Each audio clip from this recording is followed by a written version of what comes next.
Today, we're joined by Mateo Creamer, co-founder of Cometa, an Edtech startup building the financial operating system for private schools across Mexico. Before launching Cometa, Mateo began his career in investment banking at Jefferies, then joined RapidSOS, where he helped scale international operations. After earning his MBA at Stanford, he teamed up with fellow classmates to found Cometa with a mission to modernize school payments and operations. Backed by top-tier investors like Kashek, Homebrew, and Acre Capital, Cometa is now serving hundreds of schools and shaping the future of education infrastructure in Latin America. In this episode, we dive into Mateo's path from finance to entrepreneurship, why the team prioritized solving collections as their first product, how he balances simplicity and sophistication in product design, the challenges of selling to fragmented markets like K to 12 private schools in Mexico, and much more. Hey, Mateo, thanks for joining us today, and thanks for making the time. Hey, Mac, great to meet you. Well, great to see you on video for once. I know we're long overdue for a chat in person or a coffee in the near future. Yeah. We'll make it happen in Mexico Yes, City. awesome. So I always like to give some context. I appreciate it. I think last year when I first reached out to you, you made the time to cover Cometa and what you guys are doing, and it's really interesting to me. And I know it's a problem dear that to your heart that you're solving. So I'm excited to dive into it today. But before we get into that, I always want to know a little bit about the background of who I'm speaking with and the founder. Did you always know you wanted to be a founder? Did you always know you wanted to be in education? And we can go from there. Yeah, the quick answer to that question is no. I did not know I wanted to be a founder. I think it sounded so intimidating. It's one of those things that you see other founders, you see how much they pour their heart and soul, and maybe from the outside in, you think, wow, that looks crazy, right? And for me, one of the things that really helped me get there was a mentor of mine, Michael Martin, who's the CEO of RapidSOS. It's a company I used to work at. He sat me down one day and said, "You're going to be a founder one day. I want to help you get there." And he really followed through with that. A lot of people say they might believe in you, but then don't actually follow through. He put his money where his mouth is. He was the first check in Cometa. He was a mentor for the MBA process when I was there, helping me think about what I wanted to do next. And I always call him if I need to really think through a problem. So that was really helpful. I think, not every founder knows they're going to be a founder from the get-go. Some people just wake up one day and say, I'm going to do this, and other people need a mentor to believe in them. But I think once you are bought in, you have to go all in, and you can't tread that fine line of I'm a part-time founder. That's just so hard to do. You just have to take the leap and take the plunge into the cold water once you've decided. And what did Michael say to you when that gave you this confidence? Did he say, I know that you have the qualities, or what did he say? It's a great question. I remember we were at our offsite, just having a ton of fun. And, at the time I always knew I was a high achiever, but I didn't believe in myself to think I could create something from nothing. And he sat me down and said, look, at the time I was actually thinking about applying to business school. I was maybe my first year in, and he sat me down and said, I don't think you should go to business school yet. I think I can teach you so much more first. And I think that when you do go to business school, I want you to be really ready, because you're going to found a company one day. Like, everything about the way you work tells me that you have it in you, and I want to help you get there. So just let's work together. I want to be as close to you as possible. And that's exactly what happened. I mean, I ended up applying a year later and got into the places I wanted to get into, but it was such a big shift in mindset, because that next year I just was so focused on learning the things I needed to do, growing exponentially, et cetera, et cetera. Yeah, and it's a very interesting comment, because we're going to get to that later. Who's had the biggest influence? Maybe there's some other people. And I was going to ask you about his leadership, but it looked like it's pretty top tier and spot on. So let's take a step back. You graduate from Columbia, and then you went into investment banking. And at that point, why did you choose this path? Did you think this was be for the long term? I know eventually you had this opportunity to work at RapidSOS. Mm-hmm. And was there skill sets that you still use today? Many of us, or people listening, will know about investment banking, but maybe not the inside. Yeah. So my journey was a little bit start stop. So I did an internship in banking, like most college juniors do, like go into banking, and then I graduated early, figured out what I needed to do that spring semester was try something different. Worked at a startup. It actually was RapidSOS. Had the opportunity to stay at RapidSOS. Michael wanted me there, and I said, you know what? I'd already accepted my full-time offer. I'm going to commit to that. So I did a year of banking, and then eventually decided this wasn't for me. And to answer your question of why banking, I studied financial economics, was curious to learn about how financial systems impacted the economy. I didn't really know what I wanted to do with my career yet. And I thought two things: this is the best route to learn as many skills and have as much exposure as I can at an entry level role. And secondly, it's going to keep a ton of open doors for me. I'm going to work with CEOs, CFOs, see how they think. But it wasn't something I wanted to do long term, and that's something I was able to figure out along the road. Yeah. So we've been hinting at it. So we'll just dive right in. So Rapid SOS, from my understanding, it's basically this software that allows more of like emergency services to be more transparent through different platforms, public services and private. You can explain it better than I can, but it seems like it's had a huge impact on your career, that experience. It has. So when I started as an intern, the founders had just graduated from Harvard Business School and MIT, and they started as a B2C app. So what they were trying to sell was to consumers: here's a better way to get to 911 faster, quicker, et cetera, with real time data. And when I was there as an intern, I was working with Michael on trying to build out partnerships with insurance companies and a lot of other companies. And we said we'll integrate your SDK in here, and we realized is nobody wanted that. What they wanted was their data to get to 911. So they pivoted over time, right around the time I had left and gone back to banking, to become a B2B company. And it is a software, but there's two components. There's like a data warehouse for all this data to transmit through, and then there's a software for 911 agencies. And what's really interesting about them is that they don't monetize the 911 side, so they don't charge government; they charge companies to send their data. Going back to how impactful it was to me, I think I was in banking. I was feeling really unfulfilled. You're working on all these incredible projects, high velocity, et cetera, but you put your heart and soul into something, and then the IPO happens or the acquisition happens, and then you just move on to the next thing. And I felt like I was missing something, a mission. So with Rapid SOS, I was able to find that mission pretty early on, and I think I learned what it means to be mission obsessed. So it sounds a bit absurd, but the experience was really exhilarating. It was I got to work on all the fundraising from seed to Series B. That initial pivot I mentioned, partnerships with Apple, Google, Uber, to just get this out to everybody. And then eventually my big project, or my big growth experience, came when I was tasked with figuring out the expansion strategy. So I looked at a ton of regions, countries. Mexico became something very important to us over time. And I had no idea what I was doing, no connections, but you figure it out as you go. And yeah, exactly. And we were able to just get that going, with state governments, with the major telecom companies, with our existing partners in the US, bring it down. And I saw the impact, just one or two people could have with technology in an underdeveloped region. So it inspired me a lot afterwards to keep exploring Mexico. And some would say, like, at that point, it could easily have been you stay there for another 5, 10 years, Yeah. grow the company, and be potentially like the country manager or some type of COO role of Latam. And you still left, and it's like you Mhm. had it great. So at this point, you decided, I want to go to the MBA. Why? Did you always know that was, hey, I need to do this. I need to get more skill sets? Yeah, no. So the first time I was thinking about it, I hadn't applied yet. I was just following the path of high achievers that a lot of people do, and I wasn't really thinking through my steps.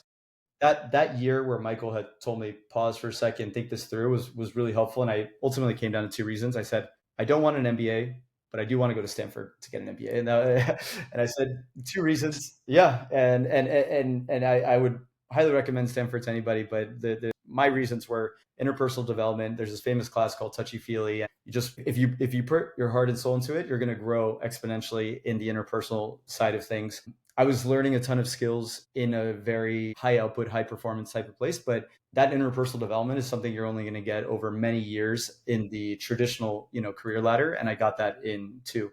And then the other one is I just wanted to surround myself with founders, product leaders, just generally really impressive people that were in the tech capital of the world. Stanford gave me that opportunity. So that was amazing. I mean, there's also the benefit of just having time to To reflect, reflect, yeah, think yeah, what's next. No, and exactly. you were there at Rapid SOS for a while, so it Mhm. does make sense. And when you say there's like this draw to Stanford, you even see people that are not even going to the MBA programs that are doing these, I should say, like professional education, professional development, and Mhm. they think it's impactful. So I can only imagine this experience for you. So this is where you end up meeting your potential two co-founders. When you meet them, they ended up having this similar background and interest, right, in education, and it seemed pretty organic. Is that how it happened? It was very organic. I knew Andres and Gonzalo tangentially. They were my classmates, but I wouldn't say that we were hanging out frequently. I'd play soccer with Andres, and Gonzalo and I would see every now and then. But Andres was really the one that brought us together. He and Gonzalo were hosting a series of these really cool gatherings with founders and investors from Latam.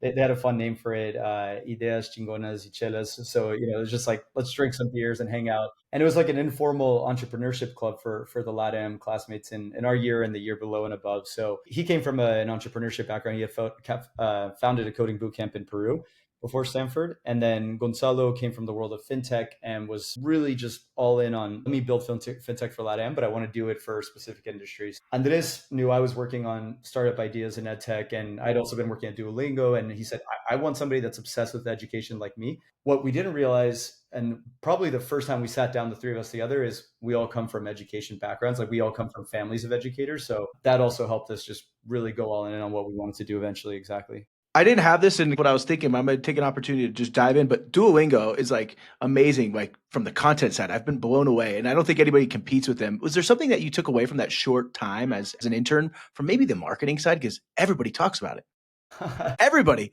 And it's like not that impressive. It's an app that you learn a language, you know? Yeah, It's like cult following. yeah, it's a cult following, and while I didn't work on the marketing side, I worked on monetization. I could see it tangentially. Gina Gottlieb, who used to be at Latitude, she really started a lot of that. And when I was there, and I could see what the marketing team was doing, I think there were probably a couple of things that were really interesting. The first is that they weren't. It's not as ROI obsessed as you would think it is. It's like we know that these things are going to contribute long term.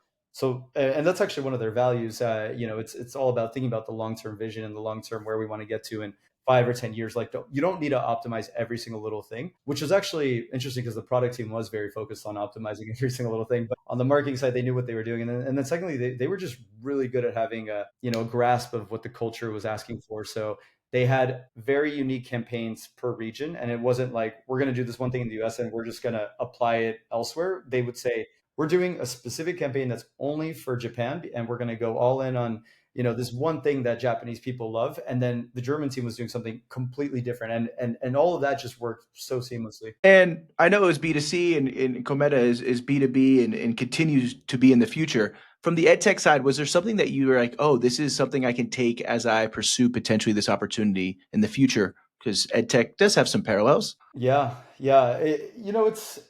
It's tough because, like you said, they're very different business models, very different businesses. But I think at the end of the day, it goes back to what I said with Rapid SOS. It's about being mission obsessed. Everyone there at Duolingo really was mission obsessed. They wanted to democratize access to language learning, and now they've expanded beyond language learning to other things. So, we were on the monetization team, and we would often have these discussions within the team. And Jorge, who was the CPO at the time, and Jem, who was the head of monetization now is the current CPO, really thought carefully of how do we build monetization to Duolingo without hurting the brand and hurting the learning experience. And so there's very different areas within the company, but they're always speaking to each other. And you have to make sure. I think probably the number one thing that I learned at Duolingo in that front is have your guardrail metrics, right? So what's important to you? Okay, we want to make sure that learners are still learning, so we got to make sure monetization is not impeding that, right? We're not a learning company, at least not today, but I think that the mission side is very important. And then from a product side, we do have certain guardrail metrics that we always want to look out for, right? Great. So we'll get into it now. I think it'd be great for you to first share what Cometa is, how the initial vision was, and then eventually we can get into why you ended in Mexico and so forth. Yeah. So I'll try to be brief here on what Cometa is, and then let you lead from there. Our mission is we want to increase access to quality education. We believe that we can make that easier by helping schools open and grow. And so all of our focus is around how do we help the typical private school owner operate their school like a sophisticated institution. So what Cometa does is we automate collections, we help them with their online store, so monetize new channels, and then optimize their admissions and re-enrollment processes so that they can actually grow the student body. And in terms of the product itself, we provide a portal for parents to manage all their payments, invoices, student management, and an administrative dashboard so that admins can create their workflows, automate their work, and then owners can actually see their school's performance, their financial performance in real time. Yes. So two things I want to start out first is I know when we first met and obviously doing research, you guys started with collections. Why? I mean, I know that is like the financial backbone. You need to collect, you need to make sure you collect on the revenue that you've generated. But why there? And why did you think that was the wedge into these private schools? And from my understanding, there's like over 30,000 of them just in Mexico. Yeah. Yeah. So collections is the most mission critical thing you can do, at least for this type of client. Probably for most industries, payments is the most mission critical. Is just where the money comes from, right? So The academic side might be the brain of the school, but the payment side is the heart of the school. And the moment that heart stops pumping, you see that. So I'm happy to go into a little bit later, how we got to this idea. But going back to your question, no one was cracking the code on how to do collections properly, right? And we wanted to start with the hardest problem first. Why? Because we felt that would give us the right to win to expand into other products later. So how we got there, in terms of actually building the product was we had actually just started with the most bare minimum thing you could think of, which is a payment portal for parents. And then the admin dashboard was something that we as founders were doing constantly for the school. Over time, we've now been able to expand that product from a collections product to a suite of services that helps schools collect money, grow, all the things I mentioned before. But it was really, really important to get that right to win first, And keep it very simple at first. So sharing a little bit and without getting too into this, most of these schools are owned by some type of one or two group of individuals, potentially legacy, family owned, past generations. And maybe it's too much to say, but blatantly say like maybe not the most financially literate or technologically savvy. So what was the wedge to get in there? And when you guys were building the product, was it really important to keep it simple because then they don't want to use it? Yeah, it's a great question. So these school owners they tend to be very, very passionate about the academic side, right? So they're generally former educators, and it's rare that you'll see a school owner that's actually an operator and administrator. Sometimes they're very good and they learn on the job. Others might get the education for it, but a lot of them are just making it up as you go. There's no playbook to be a school owner, right? At least not yet, and that's what we're trying to like exactly.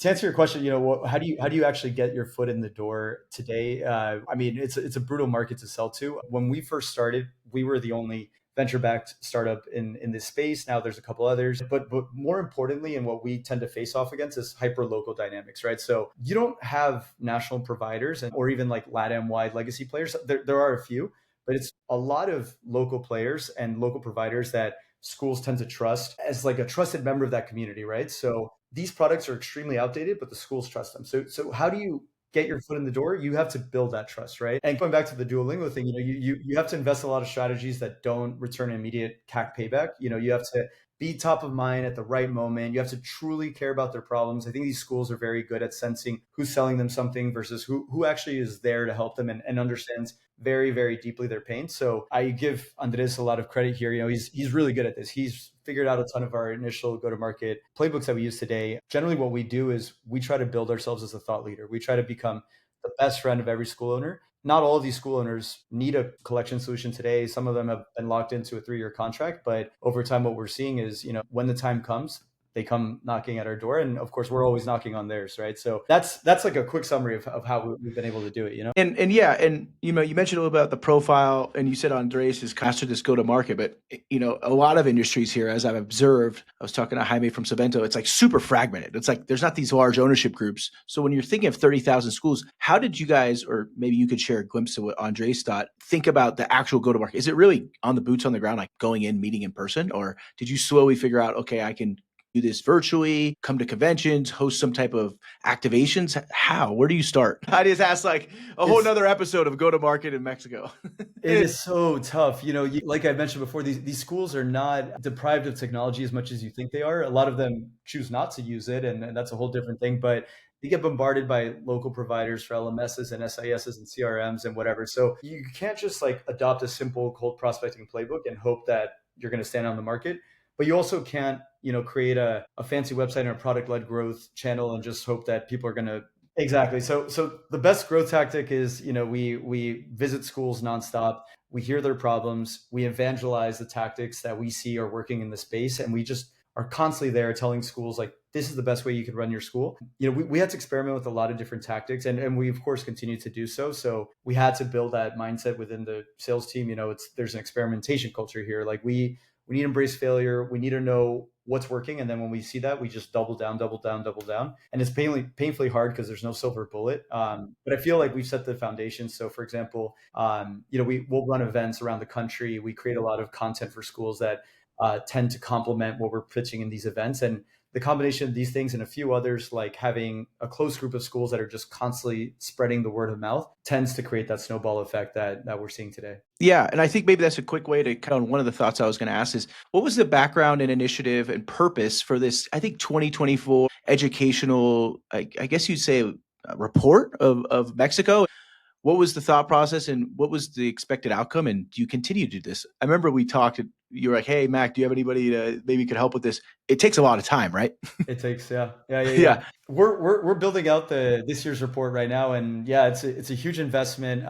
It's one of those, just if you think about like rocks and pebbles, like this is the big rock that we have to take on, and we do it because it makes a difference, right? Going back to what I said before, there's no playbook to be a school owner. We're trying to create that playbook, right? So we did this first time 2 years ago, so we're moving into our third year. What was the impetus? Hearing a lot of school owners say, I don't really know what other school owners are doing, right? So we said, why don't we collect that data? And there are some more traditional legacy media companies that do these interviews, and they block you from actually getting the access to the data unless if you pay a monstrosity to get access to. And we said, we'll make this free. Like we'll interview or we'll survey as many schools as we can, and we're going to try to do the best analysis we can. At the end of the day, what we want is for you to just learn, and we're not monetizing this. That's not the goal here. We just want to make sure school owners are getting a sense of what their competition is seeing, and we also want to make it feel a little bit less competitive. I think what we see a lot in the market is school owners can be quite reserved,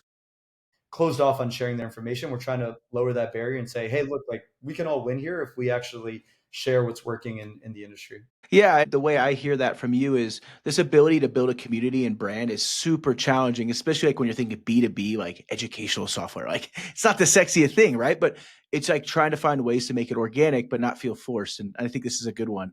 Exactly. So moving through this and so forth, I thought I'd ask you this, and you do have a really strong product background. How do you approach simplicity with functionality with so many different stakeholders, the administrators? You're dealing with the SAT, you're dealing with the parents, but also I know you're sophisticated and you want to build more product in the Cometa suite. How do you balance this? Yeah, it's tough because schools are a lot more demanding and require a lot more customization than we ever expected at the beginning. It's one of those things where you say we're just going to build a payment portal and this is that, and every school has the same collections process, and that could not be further from the truth. So you can get so overwhelmed with customization requests and personalization requests, and what we see is that a lot of companies in the industry tend to say yes to them, right? And yeah, and you create these Frankensteins over time. So, Valeria, my co-founder, and I, we always are just debating on product. And when we hired her, we asked our networks, who's the best designer. People, all like three different people said, Valeria, you have to talk to her. So she's so So I should smart. have had And her, not you. I'm kidding. No, I I'm didn't giving want you a to hard say time. anything Yeah, until you yeah, invited yeah, me. yeah. But we see product in such a similar vein, and it's really helpful there because we both have this mindset of the product culture we're building is a bit anti-sales request, but it's not anti-sales, right? It's just we want to make sure we're enabling B2B, but we want to make sure that we're differentiating ourselves from the competition. So the main difference between Cometa and our competition, because there's a Mhm. lot of competitors that say they do something similar, is that competitors digitalize schools chaos, right? If a school has a broken workflow, providers will often build a solution to serve exactly that workflow and 15 others that they're seeing, and it just doesn't actually feel sleek or clean or anything like that. And we try our best not to do that. We elevate schools operations. So we really push our customers to fundamentally rethink how they operate. A sales request comes in, or maybe a support request or account manager says, hey, blah, blah, blah, we need this. We always ask, challenge the customer what the underlying problem is. And what's been really cool is seeing how that product culture is permeating in the company. It's no longer just, the PM asking that question or a founder asking that question, but it's also now the salesperson doesn't have to think twice. They're asking that question themselves. The account manager is asking that question itself. And what often you'll see is that we can actually help these schools change their processes for the better, and help that be both an enabler for the sale, an enabler for the onboarding process, and then of course for the product itself, because you're not just bombarded with a bunch of random gadgets along the way. Yeah, and that's a balance, right? Because you're paying they're a paying customer, but maybe their true workflow is not optimized. But how do you Mhm. say do this without them saying, "Well, who are you?" and canceling, right?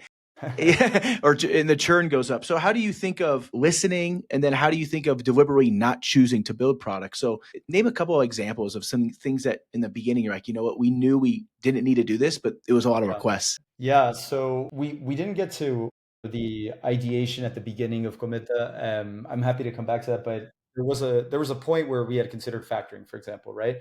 And then there was a decision point where we said, we're not going to do this anymore. And we did have schools ask us for factoring. And as I mentioned before, like we want to elevate the school's process. We don't feel that factoring, or we didn't feel at the time that factoring would help a school towards the mission of, operating more sophisticated. And so we tell schools, if you want factoring, go to so and so competitor. And if you really want to elevate how you work, we'll help you get there. And almost always they go with us, right? And how do you do that? I mean, you can't bulldoze a client. We're not mistreating them. We're not ignoring them. We're listening to them. We're really thinking through. We ask the right questions. We are negotiating with them. Sometimes we do take on a feature request that makes a lot of sense, and we celebrate when that happens because it's great. You accelerate your learning. So it's not about having ego with the customer. It's about helping them. And then I think the greatest thing is when you find customers that can see 2 years ahead, right? The customers that are saying, I want, X product, and we say, that's on the roadmap. How do I get you in the door now so that you can help me build that product a year from now, right? Yeah, and that gets into this like vertical integrated solutions have always been like very, I don't know, sexy and attractive here, right? Because once you're in, you can keep going up or down. How do you guys think of that without being too far out, without being so short-sighted? Is there a balance? Have you changed that in the last 6 to 12 months? Yeah, it's a great question. We change it probably every 6 months, in terms of the product vision of how we get there. So vertically integrated solutions are fantastic for a variety of reasons, but it's also very overwhelming because there's just so much to build and so much that a school wants. A lot of it just comes to, first principles thinking and systems thinking, So the first couple of years, we knew we wanted to build 15 other products, but we said we need to make sure we have that right to win. So a lot of it's like thinking in phases, right? So phase one was just build the best collections product in Mexico.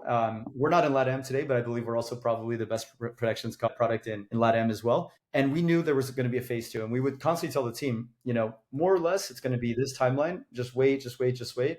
And that timeline has begun. Now we're in phase two. Now we're building into new products. And so there's a lot of different phases along the way that we follow. We have an internal playbook that we want to follow, and it tends to be the playbook you'll hear from other vertical companies. So when you look at Toast, for example, in the US, they don't just do point of sale and lending. They do everything a restaurant needs, and they actually started with the kitchen side before they built any Toast Capital, for example. So we think very similar to a company like Toast. The growth of a school is not going to come exclusively from financial operations. It also comes from the day-to-day of running a school. And so we have to think in phases of, well, how do you get there? And it's important to time box that to the team and say, right now we're in this new phase, and your role here is to help us, get more control points. We'll get there, but here now. Exactly. Okay, so moving on to this concept of continuous learning, right? What was something that maybe was counterintuitive that you thought as you guys were growing, product side or the team side, that was dead wrong and at the school was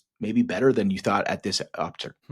This is such a good question. The first one, and I already mentioned this, is that schools are not deprived of technology. They have vendors knocking on their door constantly. I think probably the second one is that, I alluded to this a little bit, but these schools are very demanding. And, you think about, we solve a delinquency problem with the collections product, but a lot of these schools really do live day to day and week to week and month to month. And so the impact of getting something wrong there is so enormous. And when we've seen that our collections does not reduce delinquency when we expected it to, or if something got misconfigured and a payout went a day later than it should have, those things have a real impact. And so I mentioned collections is mission critical, and I think that sounds really fancy in a PowerPoint. It's the reality for probably 90% of schools in Mexico, where if you don't have that money tomorrow, they're not going to be able to pay their teachers payroll or their provider or whatever it might be. And so I think it's actually been quite a testament to these schools in their financial engineering pre-Cometa, how they were able to make this happen before, because now we're giving them all this data, we're automating the whole process, and we're making sure it's like more efficient. But schools were somehow surviving of course, when the pandemic happened, that was a big, hit. And that's what revealed all of the problems of maybe the work they were doing before, not actually doing it the right way, maybe, but it really is day to day, week to week money. Yeah. And going back to the product side on just touching on this, when you first started to mention, and maybe you actually alluded to this, they're actually more technologically enabled and savvy than one might think. What were some of the hardest processes manually that you had to rebuild within the product suite of Cometa? Rebuild for the school or rebuild For the school, correct. Okay, rebuild Yeah. for the school. Yeah, I mean, I think we rebuild a lot. I think there's a lot of legacy providers that provide some sort of SIS and they have a collections module. And the reality is no one adopts it because it's not an ideal experience. I don't want to say that word, but yeah, yeah. It's maybe not the most user friendly. I think it's really important to realize your client's client is the parent, right? So we're selling to schools, but ultimately you need to make the parent's experience delightful. And a lot of what we rethink in terms of the processes that a school has today is how do we get more power in the control of the parent and actually reduce workload for the school in the process, make the data more accurate, whatever it might be, right? So a lot of it was that mindset shift for the school. A lot of schools say, I've got all this data on our parents, let's onboard. And we say, actually, we don't want that data. On the onboarding process, we're going to actually ask the parents again to give us that data. And it might feel a little counterintuitive to the school, but we know that in doing so, we're actually going to clean a lot of information that maybe the school didn't have correct the first time. So, I'm talking very high level, but that's an example of how we approach so much of what we do. So I'll give a very specific example in invoicing, right? So invoicing was something that the schools used to collect all the information at the beginning of the school year. They would say to the parents, give me your like who's going to be invoiced for which sorts of products or which students, upload this here, whatever, or just give me the paper. And then every time a parent paid, they'd have to invoice manually, right? And so what we do now is we just say to the parent in the onboarding process and throughout the payment process, you can change your invoicing data whenever you want. They configure whenever. And so easy. And now a school doesn't have to think twice. Even if a parent still wants to go to the school to pay, the invoicing we'll do ourselves. The school does not have to touch any of that. So that's one example of many of where we just say, let's remove the school from the equation. We'll just let the parent figure it out. And it makes things a lot more efficient. Gotcha. Last couple thoughts here. We haven't even touched on this. Cometa, I'm sure the monetization model, maybe I say the same or evolved. How is it? Is there an upsell product? Is there a basic standard plan? Is there a SaaS and then also like some transaction fee? Yeah, so we monetize both SaaS and payments, and it's on purpose for two reasons. The software side is important because we don't want schools to think of us as a payment processor. So it's more of a positioning reason. And then payments is really directly correlated to the value we provide. So we want to make sure this doesn't hurt for the school when they're actually paying for us. And it's a win-win because we only monetize when parents pay through us. So if a parent wants to keep paying at the school in cash or something like that, and the school is willing to accept that, we'll still help the school in a variety of other ways, but it is something that we want to make sure the school's actually encouraging. And the reason why for the school it's beneficial is because they just save so much work not having to process the payment and the invoice, et cetera. So yeah, go. Yeah, well, yeah. So that's the monetization model today. You asked about upselling. That's not really our focus right now. Our focus is more about getting deeper into the school, more control points, and then of course growing into more schools. But there will be a point where our focus shifts and we enter that new phase of monetization with Yeah, different products. it's really K through 12 private schools. Is the product or is the value different from, I don't know, elementary or primary versus high school? Is there nuances or is it really the same offering? It's a good question. It's the same offering. It becomes different when you look at generally more like pre-K kinder or university. And a lot of these segments come to us and ask us to work with them. But it is important to have an ICP and be focused. So I'll give an example. A university has the student paying instead of the parent a lot of the time, right? And so that creates a fundamentally very different dynamic. Their school cycles are different. There's a whole lot of things. And we can build that stuff, and we have built a lot of things that help universities use Cometa or pre-K use Cometa. But the reality is, it's so important in product to be very precise with how you want to solve a problem. And if you start building for everybody, your main core customer will feel it, will know it, and you just lose that seamlessness that you had before. So, that's the main difference between how we operate. But primary to high school tends to be quite similar. I think one other difference that's interesting is that a lot of high schools in Mexico have universities associated or vice versa. So it's like where do you draw the line? And Yeah, that's always a little that's small. that's hard.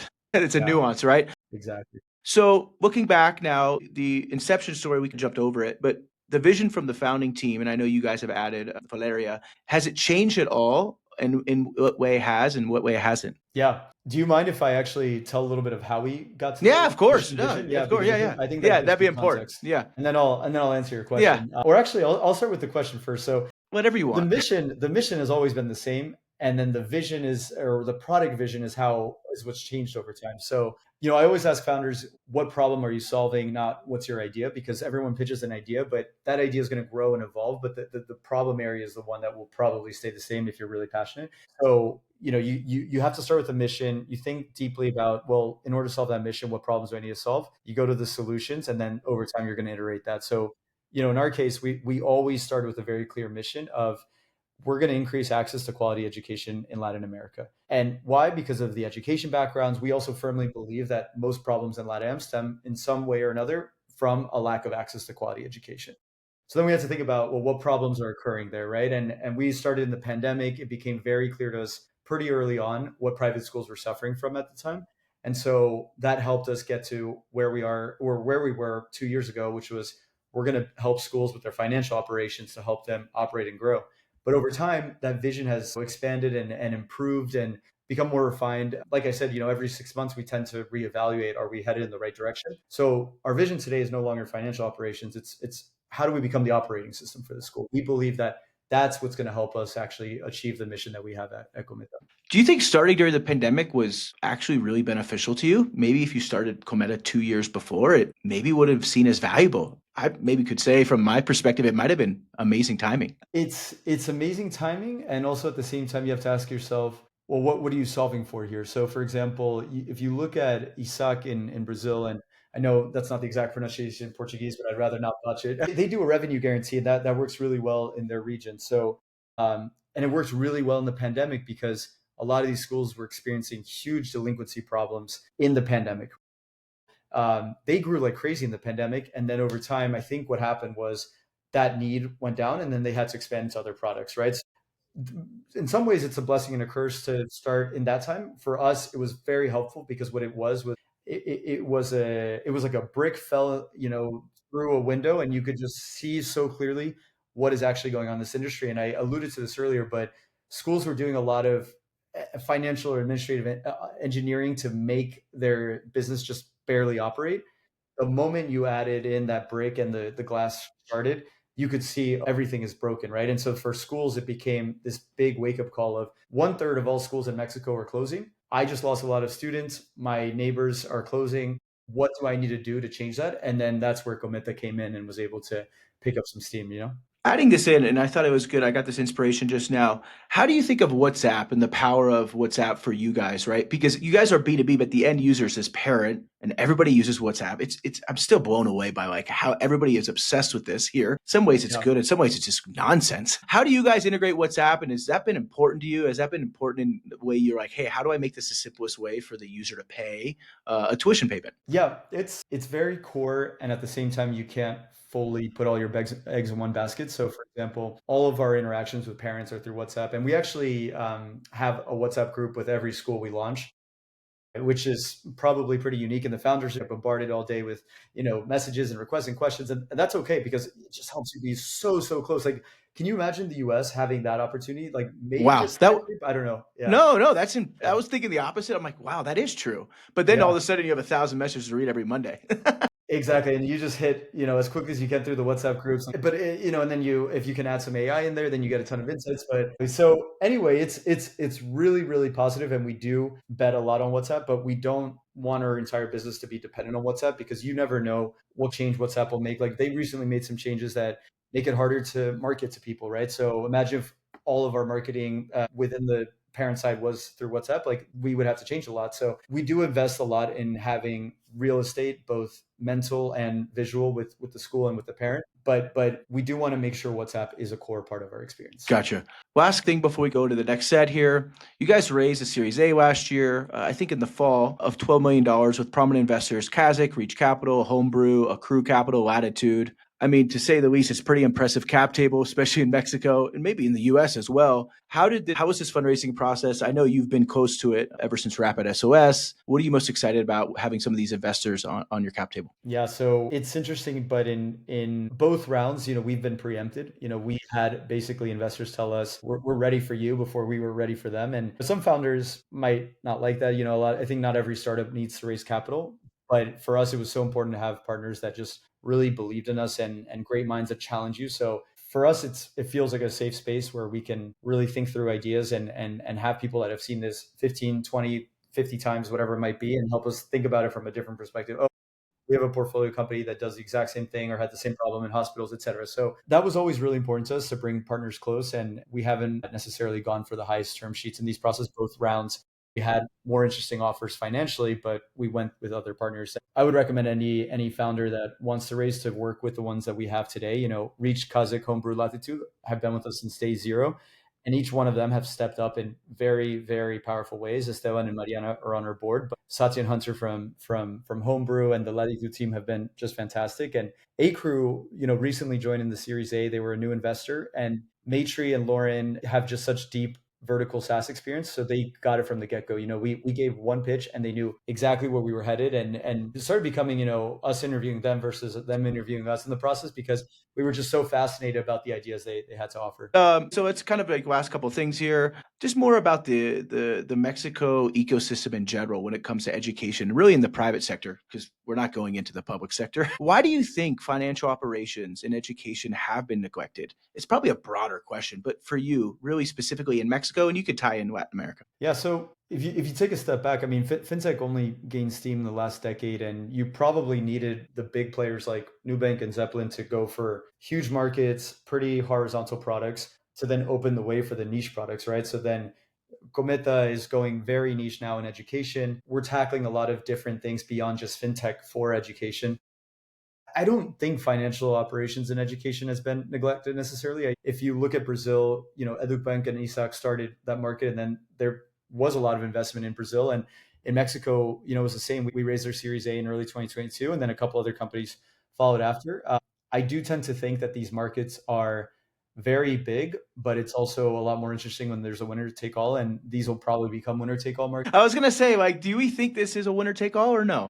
We do, we really do. I think that we're happy to have partners along the way that'll help us get there. But to become an operating system, you want to become a big player. And I think that a lot of our decisions, kind of like the Duolingo thing I referenced earlier, we're always thinking about the long term. We're always thinking about where we got to be in 10 years. So that's our intent. Kind of final thoughts here. Just one, couple quick hits. You can hit on them. When you think of your product, what are you most proud of to date? When you say that, do you mean Product feature, really feature. Okay. Exactly. Yeah. Okay. Probably the first feature that we built that was very, let's say, different to what a school was used to, and really actually contributed to the let's help you operate like a sophisticated institution, was a report that one of our team members invented called the Delinquency Efficiency Report. So the reason I love it is because it was, first of all, is entirely born bottoms up, no founder involvement in there. And I think that that's the type of culture we're trying to create. And yeah. And secondly, how this person found it was he and his squad were interviewing schools. They talked to the most advanced schools, and they kept seeing 2 or 3 schools talk about this just crazy advanced report with color coding and all that, like, for conditional, ranges and all that. And what you realize was these guys are sophisticated. Like they know what they're doing. And then we decided, well, what if we gave this to small schools or medium-sized schools? And every school owner we showed it to was like, brain exploded. So it's like giving, an SMB. Exactly. We'll figure it out. And it's like giving an SMB, like something like a bank's finance team would be looking at. So it's a very advanced report, very easy to understand. And we think that it's adding a lot of value to Yeah. school owners And it goes today. back to what you said earlier. How do you build something simplicity, but also a lot of complexity? Yeah, It's an art. exactly. What does success look like in 10 years from now for Cometa? We imagine a world where any school owner, no matter where in Latam, no matter their background, academic or administrative, can open and grow a school thanks to Cometa. And I think a bigger success, a next step beyond that, would be thinking beyond Latam, thinking globally. But we do like to stay grounded with where we're going. When I was researching Cometa, it's kite in Spanish. Is there more meaning behind this? Is there a reason why a kite's so symbolic for you guys? Yeah, so a kite is somewhat infantile. It's the connection to the students. It's also a comet. Our logo is both a comet and a kite, and the word is both as well. So we like both associations. Heading upwards, lifting. It's what we want to achieve for schools, and it's a little clever because it's also co-meta, so collaborating with schools to get to their goals, right? At the end, yeah, it took us a long time to get there. Probably, yeah, it probably took us more time than we would have liked, because at the end of the day, you pick a name and then Yeah, you go everyone in for the it. market just, Yeah, accepts figures it it. out. But You mentioned someone who's had a big impact on you before, your former founder and CEO at Rapid SOS. Is there anybody else that's had a huge impact on your career? Two people, and they're people I try to go back to as much as I can when I have product or founder level questions. But one is Jorge Mazal. So he is the ex-CPO of Duolingo. I only worked with him briefly, but he was somebody that just, I gave him a 15-minute pitch of Cometa and he said, I'm in, how can I help? Like it was just so immediate. And to have somebody of that caliber, working with you from day zero was incredibly helpful, especially for, first time founders. So that was somebody I'm always going to be indebted to and grateful for. And then the other one is Andrei Safuncic and Brendo Vasquez, who I've worked with in Lumos. Both of them are probably the best storytellers I've ever met. And I think storytelling is a really key founder skill. So I try to emulate what I learned both in product and on the marketing or storytelling side from them. Perfect. Awesome. Thanks a bunch, Mateo. That's a wrap on this episode of Cut the Check, presented by VCMX. If you enjoyed this conversation, I would really appreciate it if you subscribed and leave a review. It really helps more founders and investors discover the show. You can find me on LinkedIn at MacMeyer or check out my website at macmeyer.com for more insights on startups, venture capital, and the Latin America ecosystem. Thanks for tuning in, and I'll catch you next week.